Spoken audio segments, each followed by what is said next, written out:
Oi y'all, Doomyard here, and welcome to 16 Personalities Personality Test. I've seen a few YouTubers do this, and I thought I'd take a crack at it, so everybody can know who am I. This personality test pits you into different personality types: diplomats, analysts, sentinels, explorers, and various things. So I wanted to see which one I would fall under, so let's jump right in.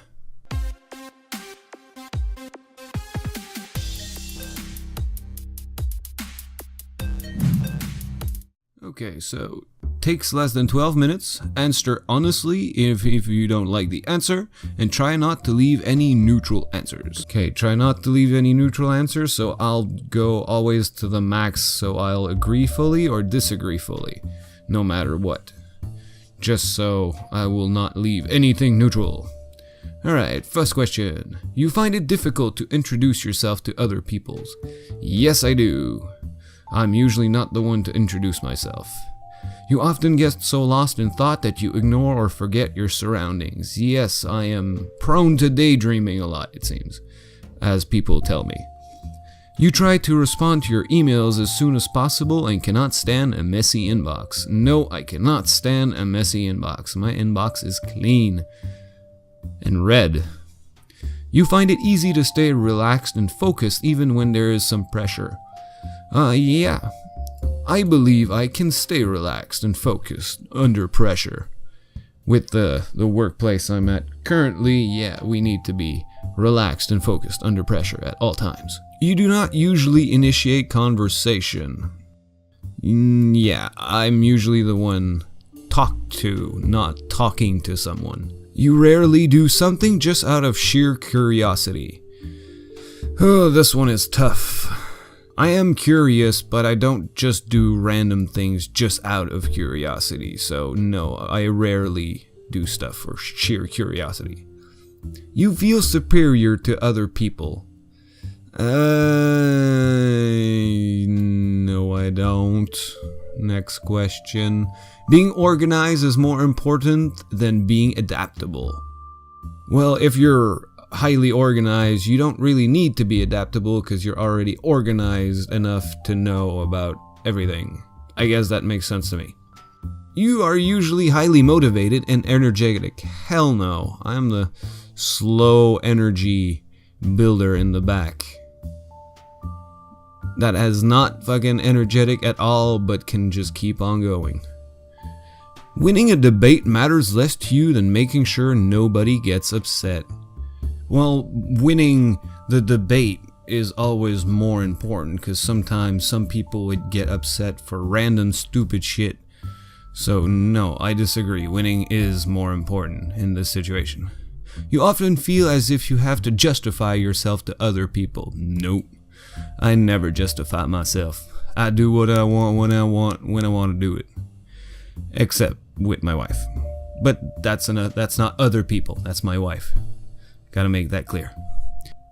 Your home and work environment are quite tidy. Well, my work environment is quite tidy, but my home is kind of messy. But just kind of messy, so I will agree that they are quite tidy. You do not mind being at the center of attention. Nope, I don't mind being the center, but I don't crave to be the center though. You consider yourself more practical than creative. I'll be more practical, I think.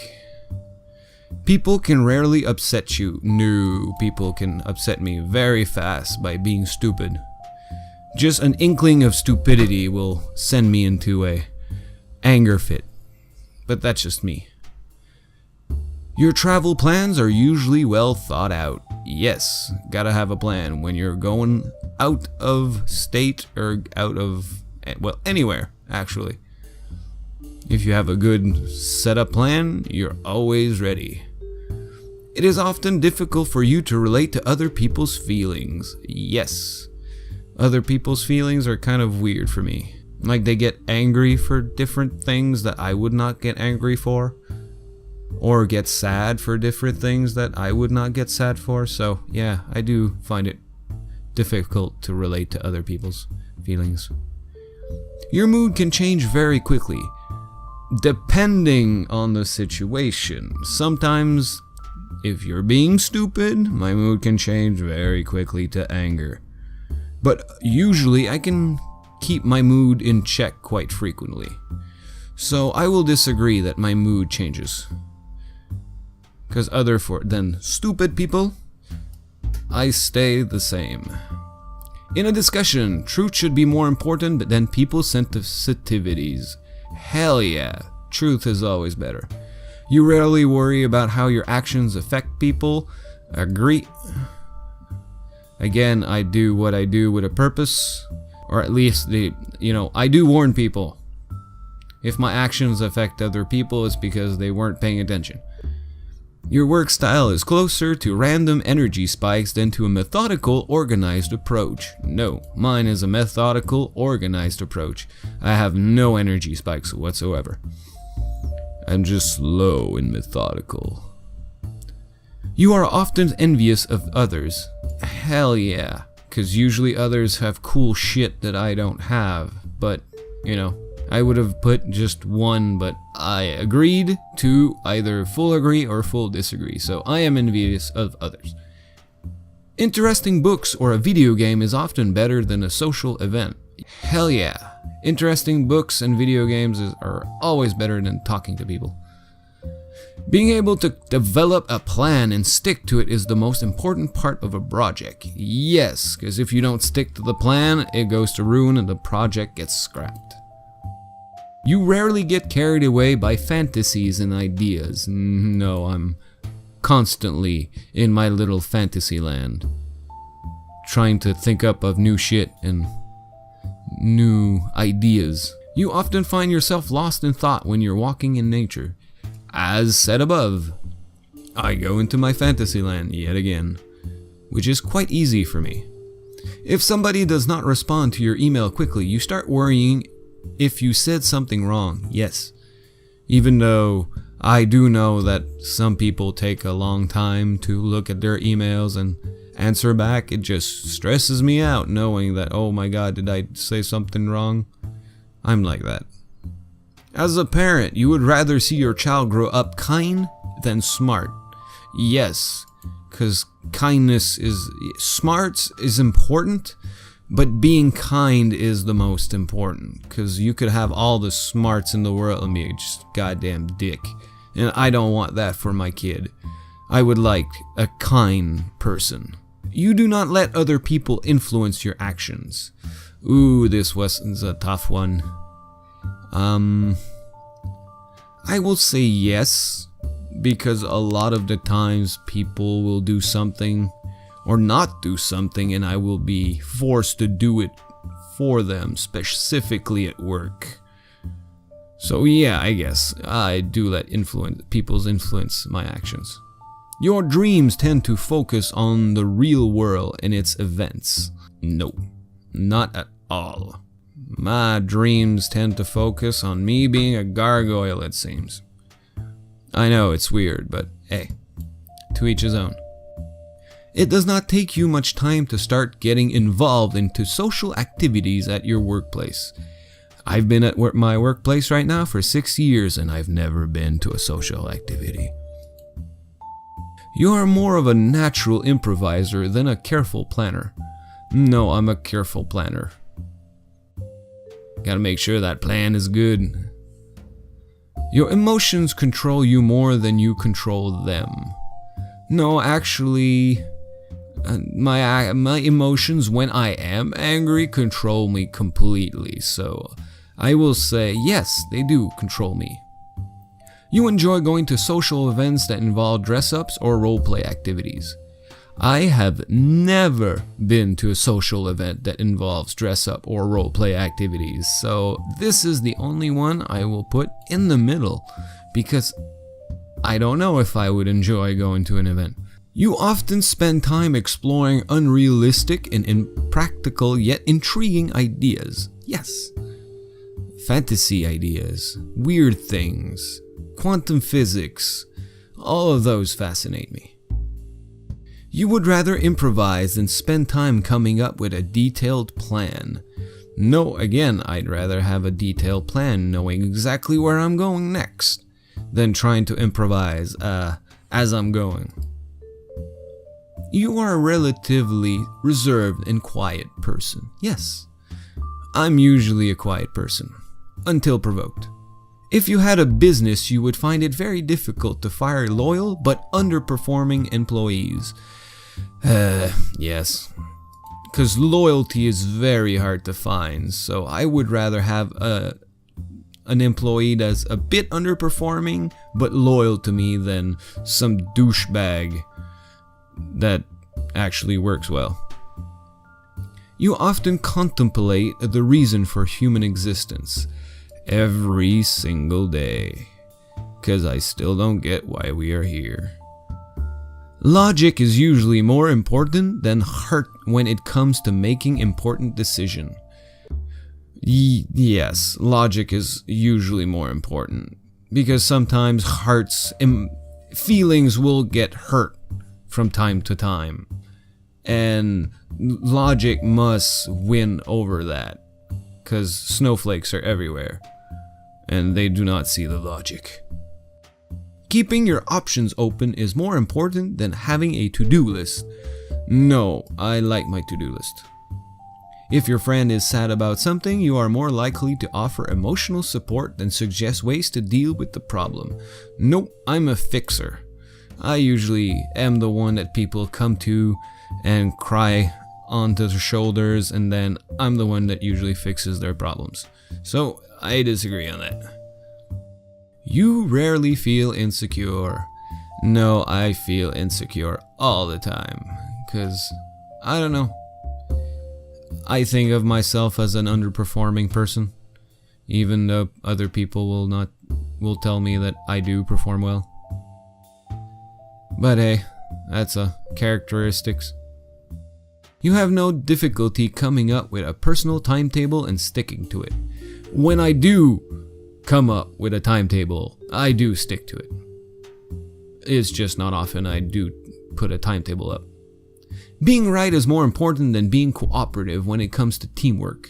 Well, if you're being dumb about something, no, being right is always more important. I'm sorry.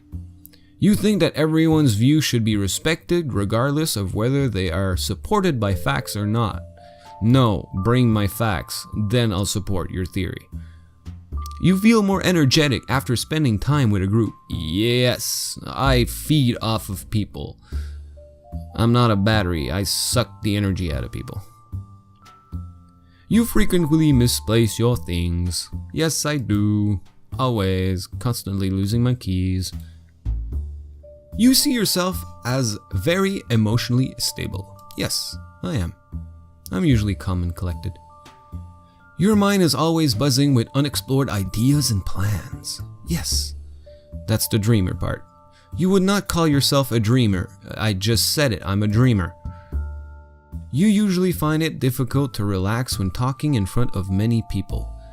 Well, when I do talk to a lot of people, which isn't that often, I'm not usually that apprehensive or no, so I'll agree on that one. Generally speaking, you rely more on your experience than your imagination. Yeah, I do have a good imagination, but usually in situation I will rely on the experience than my imagination, because whatever my imagination comes from usually doesn't apply to the projects that I'm working on. You worry too much about what other people think. No, not at all. I don't care about what other people think. If the room is full, you stay closer to the walls, avoiding the center. Yes, I stay away from the walls because I have human claustrophobia.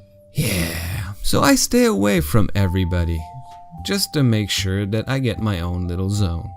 You have a tendency to procrastinate until there is not enough time to do everything. No, I don't. I don't do that. Okay, maybe I do. You feel very anxious in stressful situation. Nope. Stressful is my middle name. You believe that it is more rewarding to be liked by others than to be powerful. Well, if you are liked by everyone, you do have power in it itself. So yeah, I would love to be liked by everyone and not have power per se. Because just being liked by everyone is its own power. Because you can build a community with that. You have always been interested in unconventional and ambiguous things. Example given, books, arts, and movies. How are books ambiguous and unconventional? Or movies? Yeah, I like arts and movies and bookies. You often take initiative in social situations. Hell no. Like I say, I don't usually go into social situations, so no. I am an architect. I'm an introvert, I'm intuitive, I'm thinking, I'm judging, and I'm assertive. Okay. So what does that mean? Architect personality. It's lonely at the top. Being one of the rarest and most strategically capable personality types, architects know it's all too well. Architects form just 2% of the population, and women of this personality types are especially rare, forming just 0.8% of the population. It is often a challenge for them to find like-minded individuals who are able to keep up with their relentless intellectualism and chess-like maneuvering. People with the architect personality types are imaginative yet decisive, ambition yet private, amazingly curious, but they do not squander their energy. Nothing can stop the right attitude from achieving its goal. With a natural thirst for knowledge that is shown itself early in life, architects are often given the title of bookworm as children. While this may be intended as an insult by their peers, they more than likely identify with it and are even proud of it, greatly enjoying their broad and deep body of knowledge. Architects enjoy sharing what they know as well, confident in their mastery of their chosen subjects. They prefer to design and execute a brilliant plan with their field rather than share opinions on uninteresting distractions like gossip. Oh hell yeah, I can't stand gossip. Small talk, ugh. A paradox to most observers, architects are able to live by glaring contradictions that nonetheless make perfect sense, at least from a purely rational perspective. For example, architects are simultaneously the most starry-eyed idealists and the bitterest cynics, as seemingly impossible conflict.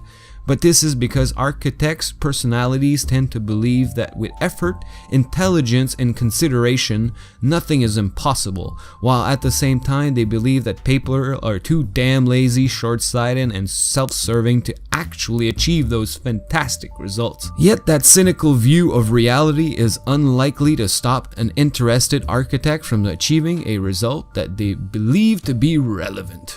Yes. Yes, that is me. How do they know? This is amazing. Alright guys, I'm gonna end it right here. I hope you enjoyed this little tidbit inside of my mind. I will leave a link in the description for you to go check it out yourself. Please put in the description what you are, so I can know what everybody else is. I hope you enjoyed this little video. Like if you enjoyed, comment if you want to, subscribe if you so choose to. Till later, y'all.